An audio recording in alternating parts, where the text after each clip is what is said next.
Well, I was going to say good morning, but good afternoon on this Rabbie Burns day. And being an Ayrshire lassie, it's always good to bring Rabbie into worship on his day. I've recently been reading a book all about the life of Robert Burns, and it's not only given me an insight into his life and times, but also an insight into the life and times of the church in the day of Robert Burns.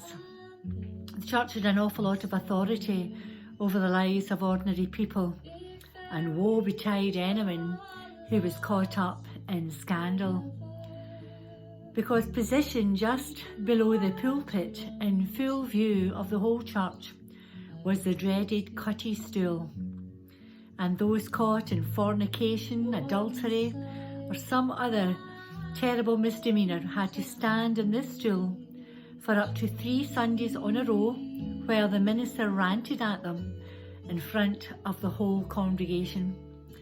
I'm sure you'll not be surprised to know that Rabbie Burns was familiar with the cutty stool.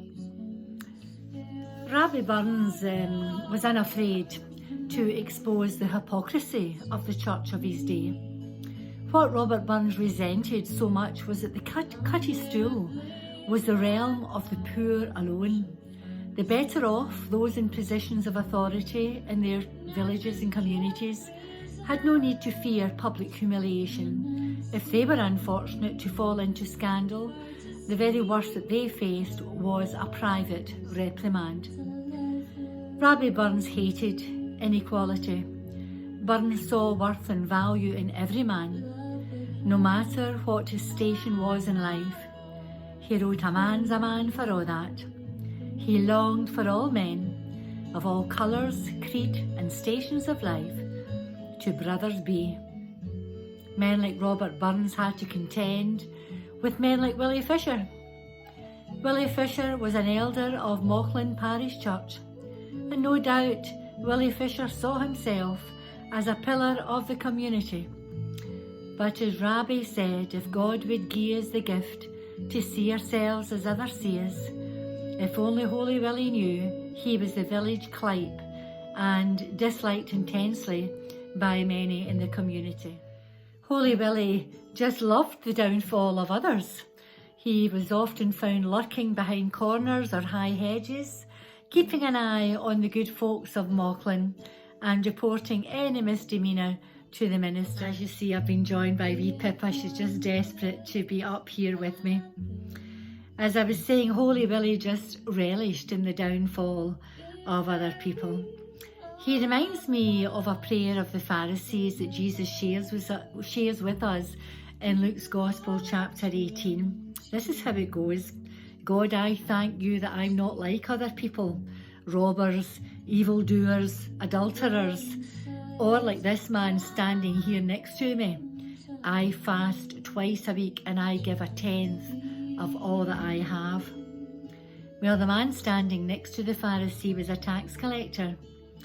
And tax collectors were very unpopular. These were Israelites who were seen as turncoats because they worked for the Romans and they collected the taxes of their fellow Israelites to hand over to those in power and authority. And very often the tax collectors were guilty of skimming a wee bit off for themselves. Now, we don't know if this particular tax collector had done that, but what we do know is he's feeling thoroughly ashamed and very contrite. He doesn't even feel good enough to raise his head before God.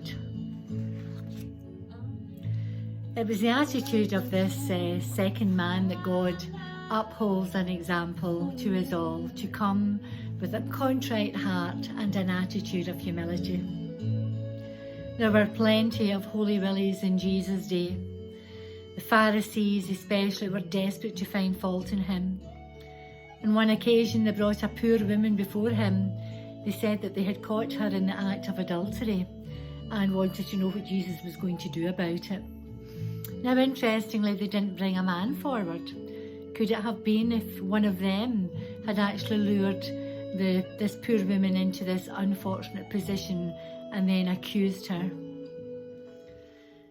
Well, these Pharisees ranted about this woman's sin. Jesus bends over and starts to write something on the sandy earth with his finger. And while they continue to rant, he continues to write. Wonder what he's writing. Well, we'll never know for sure. But one by one, this woman's accusers begin to disperse. Could it be that our Lord, who is all-knowing and all-seeing, was writing a list of their own sins? And perhaps when they recognised themselves and knew that Jesus knew, they shrank back with a shame. It's very possible that this is the case, but the good news for us all, for we have all fallen short of the glory of God, is that God's grace is truly amazing and so abundant, and no one is beyond its pale. Robert Burns was no angel, but I believe he was a man of God, because he saw goodness and worth in every man. And he wrote these beautiful words: "The heart that is generous and kind is the heart that most resembles God." May God keep us in his grace throughout this day and in the days to come.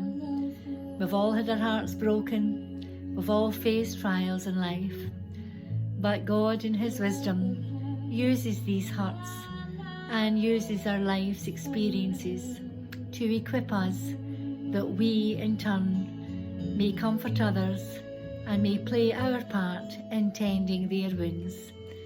By the grace of God, may this be so. Bye for now. Bye from Pippa.